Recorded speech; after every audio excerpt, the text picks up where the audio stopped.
예, 감사합니다. 박수 한번 치시고 공수교 해보자.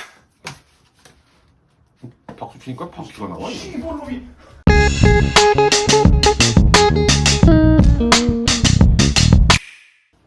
잠시 소란이 있었어요. 예, 안녕하십니까. 공수교대 우리 사랑해주시는 더치아라 TV 애청자 여러분. 예, 박진행 박병률입니다. 8월 한 달 동안 요 미니 버전으로 하겠습니다. 그러니까 제가 인트로 화면 나가고, 그 다음에 좀 미니 나오고, 스튜디오에 에어컨을 놓지 않는 한 8월 한 달 내내 체감 온도가 40도를 왔다리 갔다리 할 것 같습니다. 예, 그래서 이렇게 하면은 한 두세 편만 찍어도 저도 맛이 가고 우리 PD도 맛이 가요. 그래서 이건 아니다. 라고 해서 8월 한 달은 제가 이렇게 인트로 하면 나오고, 요 아이패드처럼 이렇게. 네, 이걸로 할 테니까 좀 그렇게 알아주시고요. 일단 오늘은 뭘 찍을 거냐. 자, 숙종 지난번에 끝났죠? 그럼 이제 누구 해야 되겠습니까? 네, 정말 비운의 왕이 한 명 있습니다. 경종. 그리고 영종조로 이어지는데요.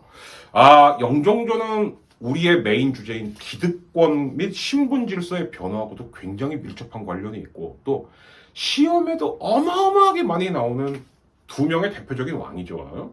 조선 부흥기를 책임졌던. 그래서 영종조를 합쳐갖고 한 5편 정도를 지금 생각을 하고 있습니다.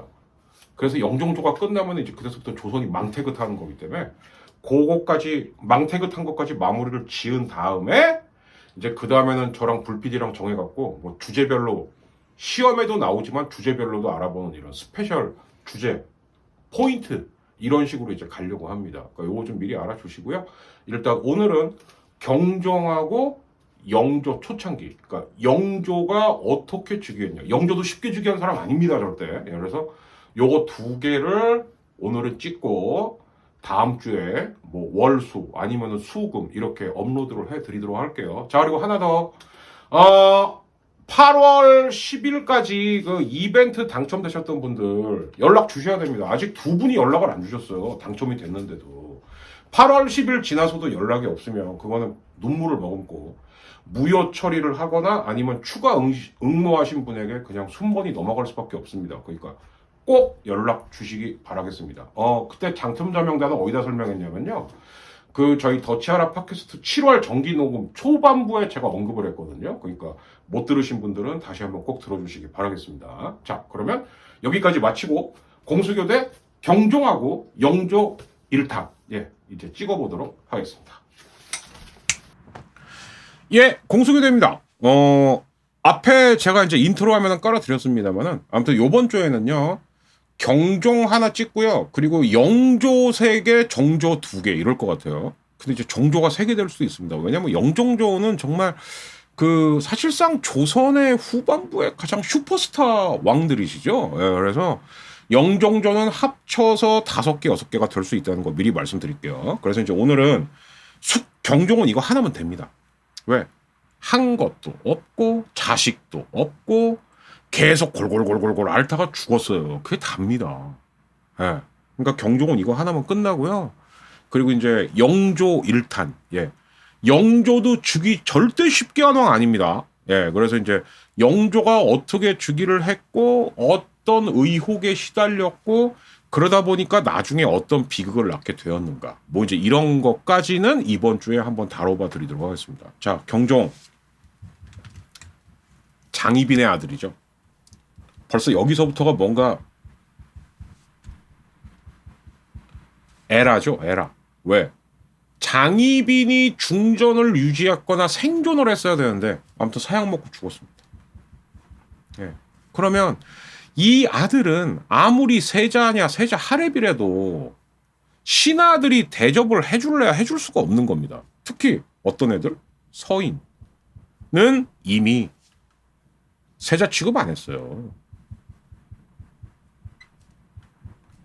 그래서 행운아가 영종고예요. 사실은. 왜? 사실 근본으로만 놓고 따지면 영조가 더 근본 없죠. 무수리 아들인데. 그죠? 제가 지난 강의 때 말씀드렸어요. 그래도 장희빈 집안은요. 역관, 중인 출신입니다. 근데 무수리거든요. 그럼에도 불구하고 요 장희빈 같은 경우는 또 남인의 상징이었기 때문에 서인들이 출신이 더 천한 거를 알면서도 당시 연인군. 예. 훗날 영조죠. 영조를 서인들은 서포트한 겁니다. 우리가 지켜줄게. 아? 오케이? 근데 왜 이런 일이 벌어질 수밖에 없었냐. 다시 한번 말씀드릴게요. 만약에 경종이 자식이 있었으면 그나마 좀 나았습니다. 근데 경종은 정말 아무도 낳지 못하고 죽었어요. 예. 그 흔한 뭐 서자 아니면은 뭐 공주, 옹주 아무도 없습니다. 예. 경종 가게도 찾아보십시오. 후손이 아무도 없어요. 이게 왜 이런 일이 벌어진 거냐? 사실은 이게 장희빈 때문에 벌어진 일입니다. 그러니까 여기서부터가 진짜 비극적인 거죠. 너무 외로웠던, 근데 어떻게 보면은 너무 비극적이었던, 전 이렇게도 말씀을 드리고 싶어요. 이게 뭔 얘기냐? 장희빈이 사사가 결정되고 이제 죽는 날만 기다리고 있는데 어느 날 장희빈이 갑자기 얘기를 한 겁니다. 나 그럼 마지막으로 내 아들 좀 보고 싶다. 근데 그거는 사실 죽는 날 받아놓고 내 아들 보고 싶다. 그거는 해줄 수 있는 일이잖아요. 그러니까 이제 신하들이 쪼르륵 갔겠죠. 숙종한테. 그래서 이렇다는데 그래. 그 소원은 들어줘라. 그런데 여기서 장희빈이 돌발 행동을 합니다. 어떤 행동을 하냐. 자기 아들을 내가 죽더라도 나 너무 슬퍼하지 말고 세자 이런데 갑자기 제 손으로 할게요. 훅. 네, 이거요. 훅. 뭐를? 경종의 중요 부위를. 조선왕조실록에 뭐라고 나와 있냐면 장희빈은 세자의 하초를 잡아 뽑았다. 이게 말이 좋아서 하초지. 이게 어디 말하는 거겠습니까? 예, 막대기하고 알 2개 말하는 거예요. 예. 더 직접적으로 표현하고 싶으나 그러면 어쩌면 노란 딱지가 들어올 수도 있기 때문에 예. 저희 이벤트 광고 이제 광고 붙습니다. 예, 저도 신기한데요. 예, 광고 붙어요 이제 저희도. 그래서 조금 이제 좀 눈치를 좀 봐야 된다. 그거를 조선왕조실록에서 하초라고 표현한 겁니다. 예, 막대기 하나, 알 2개. 자, 근데 남자가 이게 뽑히면 어떻게 될까요? 첫째, 생식 능력은 제로가 되겠죠. 그러니까 자식을 낳을 수가 없죠. 근데 두 번째, 남자도 물론이거니와 우리가 되게 좀 그런 게 있습니다. 사람의 이 생식기, 성기 부분은요, 굉장히 우리나라에서는 좀 타부시합니다. 막 언급하면 안 되고. 근데 굉장히 중요한 기관이에요. 여기가 뭔가 이상이 생기게 되면 말 그대로 기가 제대로 돌질 않습니다. 그러면 맨날 뭔가에 골골골골골골 시달릴 수밖에 없죠. 예. 그러니까 경종은 이미 후사도 없어. 건강할 수도 없어. 어떻게 보면 여기서 수기 최씨, 이제 최무수리가 결국 나중에 수기 최씨가 되거든요. 이 수기 최씨가 무수리 출신이긴 하지만 정무 감각은 되게 뛰어났던 거예요. 그러니까 서인 쪽으로 우리 아들 부탁 좀 해요. 나는 비록 천하지만 서인들이 카바쳐주면 우리 아들 충분히 군주의 자질이 있어요. 예, 서인 입장에선 저 남인 아들 새끼 싫어 죽겠는데 오케이 잘 됐다. 야, 좀 천하면 어때? 서인의 이중성이 여기서 드러나는 거죠. 예. 광해군 때 그 개난리 치던 서인이 적자여야 합니다 했던 서인들이 그렇지. 아무리 원자냐 원자 하랩이라도 쟤는 남인의 핏줄이지. 오케이. 그러면 핏줄은 좀 천하더라도 영조 밀자. 이렇게 된 겁니다. 경종이 쥐게 갖고 내내 시달렸던 게 이거예요. 무슨 얘기냐? 전하, 후사도 없으시고 어차피 건강도 안 좋으시고 그러니까 맨 처음 한 일이 뭐냐? 세자가 아니고 세제를 뽑으십시오. 동생 있지 않습니까? 연인군. 네. 세제. 네. 역사상 2번째 세제가 나온 겁니다. 여러분 이거 잘 모르시더라고요. 그럼 첫 번째 세제는 누구죠? 그게 태종 이방원입니다. 네. 2대 정종이 나 이제 안 해. 나 하기 싫어. 방원아, 너를 세제로 삼을게. 그게 첫 번째 세제예요. 네. 그리고 2번째 세제가 나온 겁니다. 이게 연인군이에요. 그러니까 연인군은 어차피 왕이 될 사람입니다. 자, 그런데 중대한 이변이 하나 일어나요. 어떤 이변이 일어나냐? 서인이 드디어 공식적으로 분당을 한 겁니다. 그게 이 유명한 노론과 소론이죠. 제가 지난 시간에 말씀드린 바 있죠. 이미 서인은 송시열 때 분당의 조짐이 있었습니다. 그러나 아예 대놓고 자 이제는 갈라섭시다. 이거는 경종 때예요. 예. 그래서 꼭 기억하셔야 되는 게 뭐다? 바로 사문난정. 이거는 정말 시험에 잘 나오죠. 사문이 뭐냐? 진정한 학문, 난, 어지럽힌, 적, 예, 개새끼 이런 뜻입니다. 이걸 누가 말한 거냐? 송시열이 소론들한테 던진 말이에요. 아까 이분은 진짜 슈퍼스타예요. 예.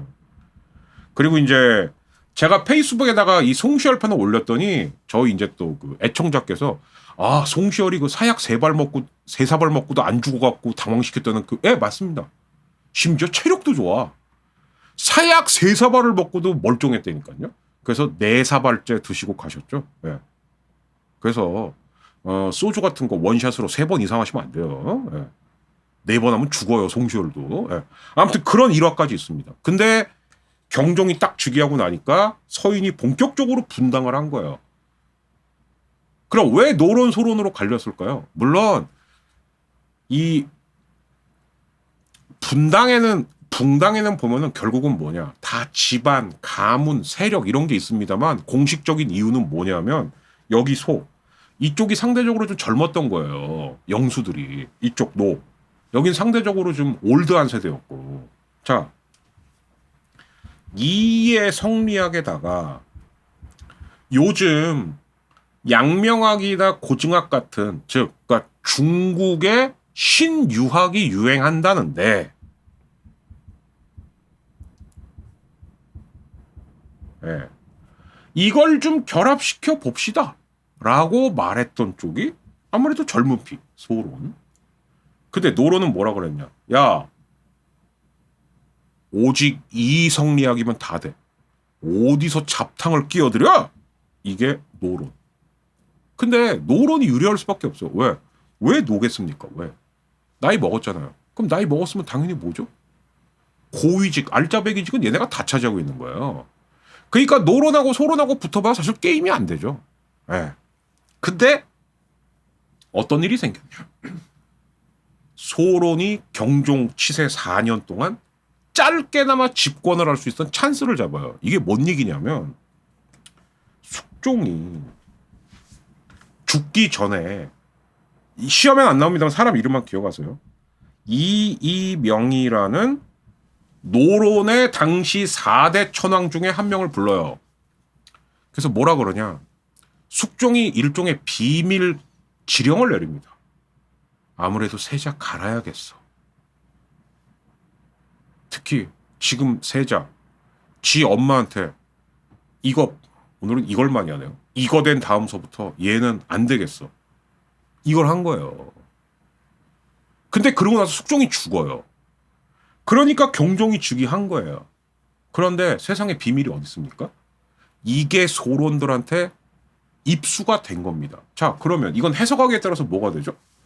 저기 노론들이 숙종을 죽기 직전에 숙종을 부추겨갖고 당신을 끌어내리고 연인군 세자로 삼으라고 시켰대요. 자, 이러면 어떤 상황이 되냐? 이제 훗날 영조도 위험해지는 거예요. 연인군도 위태로워진 겁니다. 네. 그래서 영조가 2가지 상황이 같이 있었던 거예요. 어차피 다음 왕은 나. 하나 더는 뭐죠? 이거 잘못하면 나도 엮이겠는데? 이 2가지가 공존했던 겁니다. 영조는. 그러니까 영조도 후달달달달 하죠. 예. 왜? 자기 이복형이지만 경종이 마음 먹기에 따라선 그래. 그러면 당시 노론 4대 천왕하고 연인군도 얽혀 있는 거야? 씨발 그럼 이거 영모지? 얘도 죽여. 그 영조도 그냥 날아가는 거예요. 그런데 결국 어떻게 끝났냐? 이게 이제 신임년의 사화라 그랬고 신임사화라고 하거든요. 결국 노론의 4대 천왕은 처음엔 유별 갔다가 결국 나중에 다 사약 먹고 죽어요. 그럼 다음 차례는 누굽니까? 연인군이죠. 얘 어떡할 거냐? 예. 진짜 일촉즉발의 위기 상황이 왔는데 경종이 여기서 하나의 결단을 내립니다. 어떤 결단을 내리냐? 내릴 수밖에 없었어요. 아무도 없는 거야. 아무도. 후사도 없죠. 그리고 사실은 숙종에게는 아들 3명이 있었어요. 예. 연인군의 동생도 있었습니다. 연령군이라고. 근데 걔도 또 중간에 죽어요. 일찍 죽어요. 그러니까 정말 하늘 아래 탈탈탈탈 털어봐야 남은 거는 진짜 얘를 믿어도 될까 말까는 연인군밖에 없는 거예요. 소로는 막 밀어붙였죠. 어? 연인군 얘도 죽여야 된다고. 근데 경종의 생각에도 얘마저 죽으면 그럼 누가 왕을 잇지? 경종이 이 생각을 할 수밖에 없었던 거예요. 그래서 경종이 어떻게 결단을 내렸냐? 오케이. 그럼 니들 말대로 노론 4대 천왕. 얘 니들은 죽어. 대신 내 동생 세제 건들지 마라. 이렇게 일종의 타협이 된 거죠. 이해되시죠? 소론 입장에서는 연인공까지 끝장을 냈어야 되는 거예요. 예. 그리고 소론 생각은 이랬겠죠. 아니 씨 왕실 중에서 또 누구 찾아갖고 올리면 되지. 옛날에 선조 픽업했듯이 이 생각을 했던 건데 경종은 그럴 필요가 뭐가 있어? 그래도 내가 안 되면 내 동생이 하는 게 맞지. 비록 배는 달라도. 예. 그러니까 저는 경종이란 임금이 얼마나 몸도 괴롭고 마음도 괴롭고 쓸쓸하고 힘들었을 거란 생각이 들고요. 그리고 또 하나가 있습니다. 뭐냐? 원래 왕들이 선위를 한다라고 하면 그건 일종의 쇼예요. 무슨 얘기냐? 선위할 마음이 없는 겁니다. 근데 누가 충성파고 누가 배신자인지 테스트하는 이거 제일 잘한 게 선조죠. 임진왜란 후에 선조. 예. 나중에 나오겠지만 영조도 선위 몇 번 선언합니다. 누구한테? 사도세자한테. 이렇게 테스트하는 거예요. 근데 경종이 어느 날 나 진짜 도저히 안 되겠어. 나 이제 내 동생한테 선위할래. 그랬더니 신하들이 어떻게 했냐. 아이 그러셔야죠. 예. 이건 저가 경종이었으면 진짜 그때 자괴감이 어마어마했을 것 같아요. 예. 경종이 그 수모까지 당한 왕이에요. 왜? 어차피 아저씨는 후사를 못 낳잖아요. 그럼 빨리 뒷방 가서 쉬시고 이복 동생한테 왕이 물려주세요. 그래야 우리 노론들의 세상이 열리죠. 젠장할. 예, 이거를 대놓고 들은 거나 마찬가지인 거예요. 결론적으로 경종은 4년 만에 죽는데 이게 또 이상한 의혹이 되게 많습니다. 왜? 여기서 계장 사건이 나오는 거예요. 이복 동생인 연인군이 형이 좋아하는 게장을 갖다가 바칩니다. 근데 오피셜은 뭐냐? 그 직전에 경종이 감인가 복숭아인가를 먹었어요. 디저트로. 근데 음식궁합 중에서 음식궁합 2개가 섞이면은 이게 소화가 안 되고 돌덩이처럼 딱 뭉쳐지는 게 있습니다. 그게 감하고 게장이라고 그러더라고요. 경종이 음식을 잘못 먹은 거죠. 가뜩이나 몸이 부실한 경종이. 그러니까 내가 왜 명치가 아프지? 왜 아프지? 나 팍! 이렇게 죽은 겁니다. 자, 근데 여기서 소론들은 이걸 뭐라고 믿고 싶었을까요? 이야, 영조가 간장게장에다가 독을 탔다! 이렇게 된 겁니다, 이게. 이게 영조 독살설이에요. 자, 그러면 경종은 제가 이제 한마디로 정리해 보겠습니다. 왕 대접 받은 적도 없고 몸도 아프고 마음도 아프고 신하들은 대놓고 빨리 왕에서 물러나라고 하고 근데 소론들은 당신을 지켜줄 테니까 노론을 비롯해갖고 당신 이복 동생까지 싹 다 제끼십시오. 야, 이쯤 되면은 이거는 왜 그거 있죠? 만화에 보면은 왜 여기 사람이 있는데 여기 천사 있고 여기 악마 있고 그러면 안 돼. 아니야 죽여. 그러면 안 돼. 아니야 죽여. 이러면서 몸 마음이 더 망가지고 감하고 게장 잘못 먹었다가 급사하고. 예. 근데 동생한테는 또 엄청난 부담을 남겨놓고 간 겁니다. 왜? 영조는 재위 기간 영조가 50년 넘게 재위했죠. 근데 앞에 한 20년은요. 야, 영조가 죽였대. 엔딩하기 전에 마지막 요거까지 말씀드릴게요. 이걸 심지어 누구도 믿었는지 아십니까? 간 빠르신 분들은 아실 겁니다. 자기 아들인 사도세자까지도 이걸 믿었어요. 의심했습니다. 예, 비극의 씨앗이 이렇게 나오는 거죠. 그러나 참 경종을 생각하면 참 짠합니다. 그죠? 아버지도 버렸죠. 엄마도 버렸죠. 이복 동생은 못 믿죠. 신하들은 왕대접 안 하죠. 그러면서도 그래도 내 이복 동생밖에 없다. 얼마나 외롭고 힘들었을까. 그 부분에 있어서만큼은 인간적인 연민감은 참 많이 느껴지는 왕입니다. 자, 그럼 이어서 이렇게 쉽지 않게 즉위했던 영조. 자, 그러니까 영조도요, 나이 30 넘어서 겨우 즉위한 거예요. 예. 영조의 초창기는 어땠을까요? 예. 다음은 22-1강이죠. 예, 이렇게 넘어가도록 하겠고, 영조는 최소한 3개 갑니다. 미리 예고드렸어요. 자, 여기서 마치겠습니다. 감사합니다. 구독, 좋아요 많이 부탁드려요.